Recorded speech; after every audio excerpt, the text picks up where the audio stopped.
Good morning, children. Today we'll be doing the C part of this chapter, heat energy, that is energy sources. Okay, so before doing this, I would just want to say a few things. I hope you you're doing your notebook work as and when it has been told. Please don't postpone it. On Saturday during Zoom class, I'll be doing a random checkup of your notebook work. Okay, so please make sure it is completed. Okay, now we'll go to the C part, energy sources.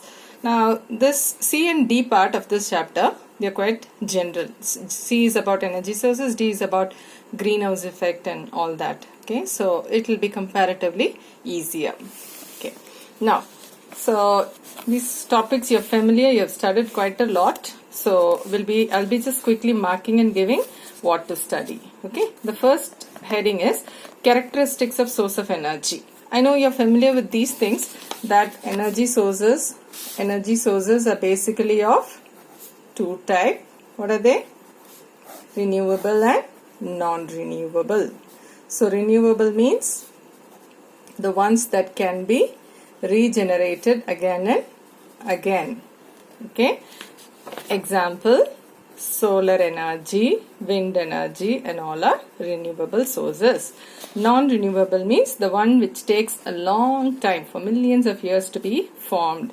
So you know, petrol, diesel, or the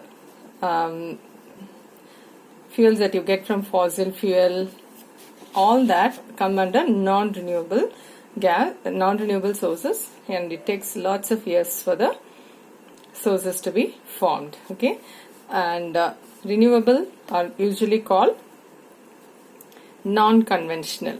Okay, though this should have been the most commonly used, but owing to the difficulty in harnessing that energy, they are usually non-conventional, means not so common.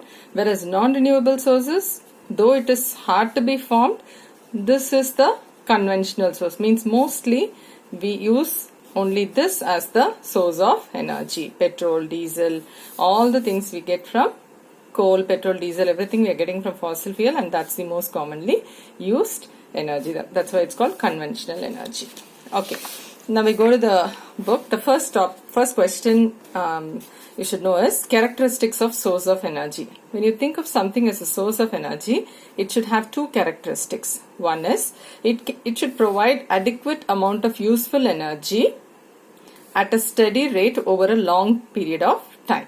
It should produce adequate energy for a long period of time. Second, it should be safe and convenient to use. Okay, adequate amount of energy, long period of time, safe and convenient to use. Then economical and easy to store and transport. Okay, then we have classification of sources of energy. I just now told about it. Renewable or non-conventional, non-renewable or conventional. Now, about the difference between renewable and non-renewable is given in page 136. So this table makes everything very clear. So you can study from here. Okay, so study all the four differences along with the examples. Now come back to this page 133. Now there's another important question here. Use of wood as a source of energy must be avoided. The question is, why must the use of wood as a source of energy be avoided? So the answer is like this.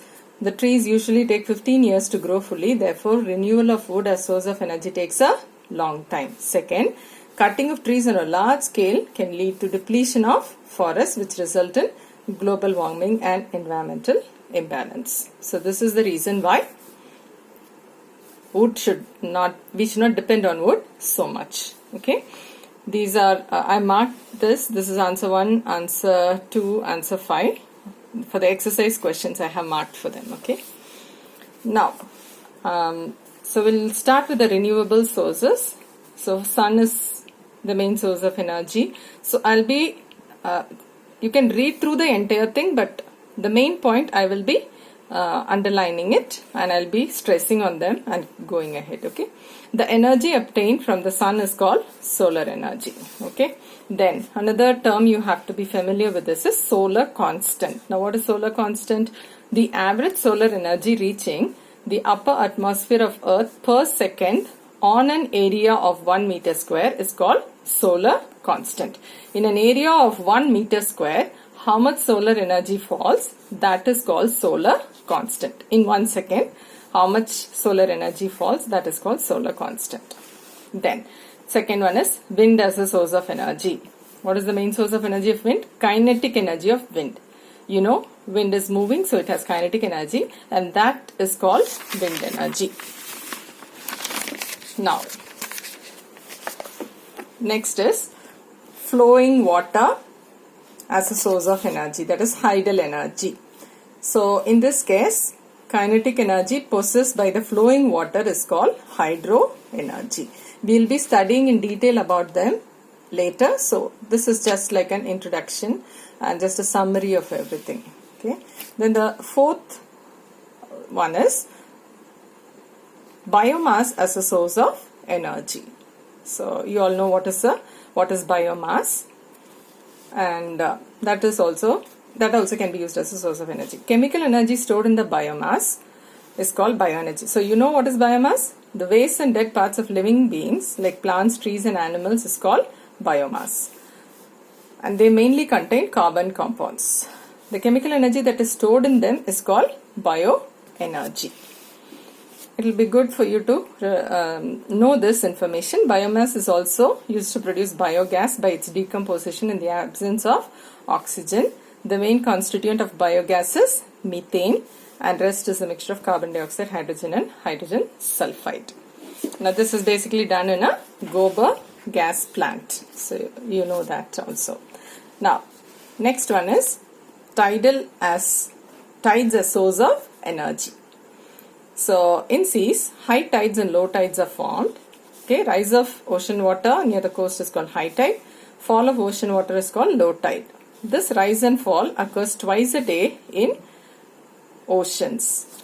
So energy possessed by rising and falling water in tides is called tidal energy. Okay, so next come to ocean as a source of energy. Now this is something new for you maybe. Ocean as a source of energy. Now water in oceans possess energy in two forms. They are called ocean thermal energy and oceanic wave energy. Now this is a new thing. Energy from oceans. They are of two types. One is called ocean thermal energy and the other one is called oceanic waves energy. Now, what do they mean by this? In ocean, first thing you should know is when you in an ocean, the temperature at the top layer and the temperature at the bottommost layers the difference in temperature will be very high. At top, it will be the environment temperatures, sun will be heating it constantly, whereas maybe you can take maybe on a sunny day it will be 35 degrees Celsius, but at the bottom it will be only 15 degrees Celsius. So this difference they say is nearly 20 degrees Celsius. Now this difference in temperature can be used to generate thermal energy, and that's called ocean thermal energy. If you want, you can see extra information about it, but right now you just have to know this. The energy available due to the difference in temperature of water at the surface and at deeper levels of ocean is called ocean thermal energy. The main thing is difference in temperature of water at surface and at deeper levels. Okay, so the power plant is called Ocean Thermal Energy Conversion Power Plant. There are good YouTube videos related to it. You can watch them if you are interested. Then the other form is oceanic wave energy. This is simply the up and down of the ocean. You know the waves go up and down. So using this energy of the waves can be used to generate electricity. So that is called kinetic energy. So kinetic energy possessed by fast moving oceanic waves or sea waves is called oceanic wave energy. The next type of energy is geothermal energy. Geothermal means something inside the earth. Okay, so heat energy possessed by rocks inside the earth is called geothermal energy. I'm sure you would have heard about something called hot springs and other things. Okay, that is okay. Now we can only think of coronavirus hotspot. This is a different hotspot. It's a place where from underground hot water will come and it will be very hot. Hot springs they call it. Heat from underground water and turn into steam, which gets compressed at high pressure between the rocks. Okay, so what the inside the ground, okay, inside the earth, as you keep going inside the earth, suppose if this is the surface of earth, as you keep digging and going down, okay, so the temperature keeps on increasing. And at some point, if there is water there, the temperature will be so high that it can be converted to steam. The water will be converted to steam. So if by some means you can have a provision to bring the steam out, then you can do a lot of work with that. That's called geothermal energy. So it's found in very few places in India and in abroad. Okay. Now come to the important source, that is nuclear fuel as a source of energy. Nuclear fuel as a source of energy. Before looking at the book, I would like to give you a few informations. So this is one of the largest energy producing source, nuclear energy.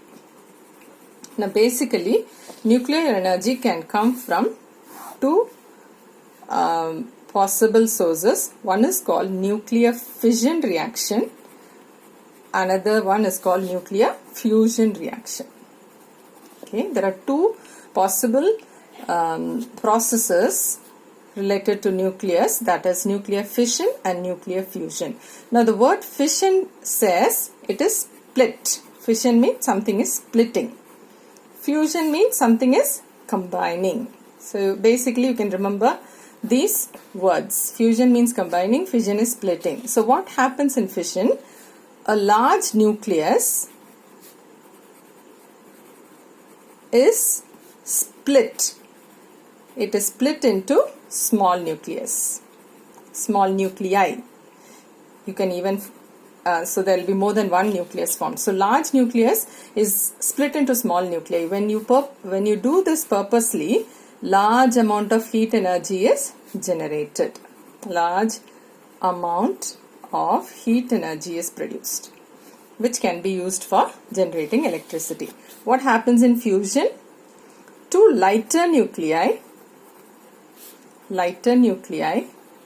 combine to form a larger nuclei. Two lighter nuclei combine to form a larger nuclei. And in this process also, large amount of heat energy is generated, and that can be used to generate electricity. Now, little more about fission and fusion reaction you're supposed to know. Now, what happens in fission reaction is basically, so they are saying large nuclei. Okay, one of the common nucleus they use is uranium. Okay, I hope you would have heard about uranium. Uranium-235. Its mass number is 235 and its atomic number is 92. It's quite a large number. Okay, all that you see, they are very small. Sodium or potassium and all that. But uranium, its mass number is 235. Atomic number is 92. When one uranium atom or nucleus can be hit with a neutron. This is the symbol of neutron. Okay. So it produces barium plus thorium, okay, plus 3 neutrons plus lots of heat energy. So this is what is happening in a fission reaction. Uranium, okay, when you send a neutron, okay, when you hit one uranium nucleus, so this you have to do it purposely from outside. So that's what they do in nuclear energy production. They'll send a neutron, and when that hits a uranium nucleus, it will split into barium, thorium, and these are also quite heavy nucleus. They are not very small. Okay, barium's atomic number is, mass number is 141, and this is 56. This is 92 and 36, and okay. So these products are formed. Plus there will be 3 neutrons also formed.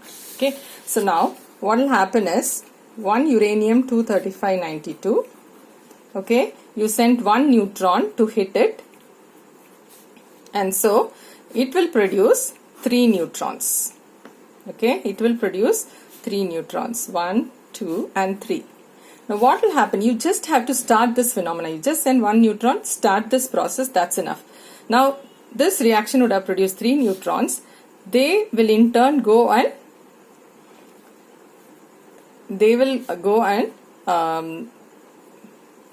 combine with another 3 uranium atoms, and each of this reaction will produce 3 neutrons again. Neutron, neutron, neutron. This will produce neutron, neutron, neutron. Again this will produce neutron, neutron, neutron. Next one. Each one will go and hit the other nuclei. Okay, we are talking about one nucleus. In a mass of this much, there are going to be millions and trillions of nuclei. So you just have to send one neutron, start the process. This will automatically keep going on, and within no time, okay, in every time this reaction happens, lots of heat energy is produced. So finally, in everything heat energy will be produced, and all the individual heat energies will come out together. That will be a large amount of heat energy. Now this is called chain reaction. Chain reaction means something that keeps happening. You start it, then each uranium will produce 3 neutron, that will combine with 3 uranium and forms 9, then 9 will become 27. Like that it will keep going on. So the amount of energy produced will be large. So this, you will be seeing a term called chain reaction. This is called chain reaction. Now if it is left uncontrolled, means you just leave it, you start it and just leave it, then that energy can be so much that it can cause a lot of destruction. Now one example is atom bomb. I'm sure you have heard about atom bombs. They cause tremendous damages. What happens in atom bomb is nuclear fission reaction, uncontrolled chain reaction happens. Because you're not able to control, lots of heat energy is generated, and that can cause huge amount of destruction. Now there is another possibility. If you could control the chain reaction, okay, that's called controlled chain reaction, then you will get some heat energy with which you can generate electricity. Now that's what happens in nuclear power plant. So they have some provision to control the nuclear chain reaction. Now basically what they'll do is, if out of the 3 neutrons produced, 2 neutrons can be absorbed. Okay, there are something called cadmium rods. If you allow these neutrons to pass through cadmium rods, cadmium will absorb this, only 1 neutron will go. So these will be avoided. So this way you can control the chain reaction. So it will not produce tremendous amount of energy. It will produce energy, but not so uncontrollable. Controllable, and so it can be used in electricity production in nuclear power plant. I hope you understood about this little bit idea. So nuclear energy, there are two kinds of reactions, fission and fusion. So what is fission? Large nuclei splitting into small nuclei. This one, two lighter nuclei combine to form a larger nuclei. In both the things, large amount of heat is generated. Then we saw a little in detail about fission reaction. A heavy nuclei, when you allow a neutron to hit it, it produces 2 nuclei plus 3 neutrons. So then I showed you what a chain reaction looks like. So, and then there are two possibilities, uncontrolled and controlled. Uncontrolled leads to bombs or leads to destruction. Whereas if you can control it, we can use it in a very constructive manner. Now that is what is done in a nuclear power plant. Okay. Now what about fusion? So we spoke all about fission. Fusion is, you would have heard this, inside sun. The inside sun, fusion reaction is what is happening. That is the source of large amount of heat energy that we receive from the sun. Now basically, hydrogen has three isotopes, protium, deuterium, tritium, all that. Okay, maybe two hydrogen atoms combine together to form a helium plus large amount of heat energy. Now the problem with fusion is you can never control it. You cannot control it. Once it started, it's going to go on, and the heat energy generated here is so tremendous. So with fusion, you cannot do any constructive generation of electricity. It is only used for destruction, that is hydrogen bomb. I'm sure you remember the effect of hydrogen bombs. It's going to be very, very destructive. So no constructive use, only destructive use, that is used as hydrogen bomb. So fusion is not generally used. It's a fission that is used. I hope you got some idea. We'll quickly go to the book and start reading it from the book. Quickly, we'll see. First is define nuclear fusion and fission. Okay. So the definition are here. When a heavy nuclei, instead of uranium you write heavy nucleus splits into two, you can leave all this bombarded and all that. So when a heavy nucleus splits into two nearly equal light nuclei and large amount of energy is released, this is nuclear fission. Similarly, two lighter nuclei combine to form a heavy nucleus at a very high temperature and high pressure. Tremendous amount of energy is released. That's called nuclear fusion. So the question for this is define nuclear fission and fusion. Then comes the next part. The question or the heading for this is principle of nuclear energy production. Pause the video and keep writing all this, children. Principle of nuclear energy production. Now it starts from here in both these processes till end. Now the question is, from where do you get so much of heat energy? Where do you get so much of heat energy? So the principle says, now whenever this reaction happens, these two are the products, these are the reactants. Okay, these are the reactants and these are the products. Now generally mass of reactant and mass of products together will be same, but in this case mass of products is less than mass of reactants. Okay, mass of products, okay, if you add these two masses, it will be less than this mass. But there is a difference in mass that comes out as energy. So you can just know this much for now. In 10th standard, excuse me children, in 10th standard you have in detail. So just remember this. In both these processes, origin of energy is the loss in mass. Sum of masses of products of reaction is less than sum of masses of reactants, and this loss is converted into energy. Even if you can study till this. Okay, this part you can study in 10th standard. So if they ask you principle of nuclear energy production, you will write all these 5 lines. Then come to the next one, function of nuclear reactor. So as I told you, so if you want to control fission reaction, you have to do it in a nuclear power plant or a nuclear reactor. Okay, so what is the function of a nuclear reactor? So nuclear reactor is a part of a nuclear power. In nuclear power plant, you have something called nuclear reactor. What does it do? 2 points. To utilize the energy produced in the process of fission for constructive use, the chain reaction is controlled by absorbing some neutrons with the help of cadmium rods. This is done in a nuclear reactor. Okay. So,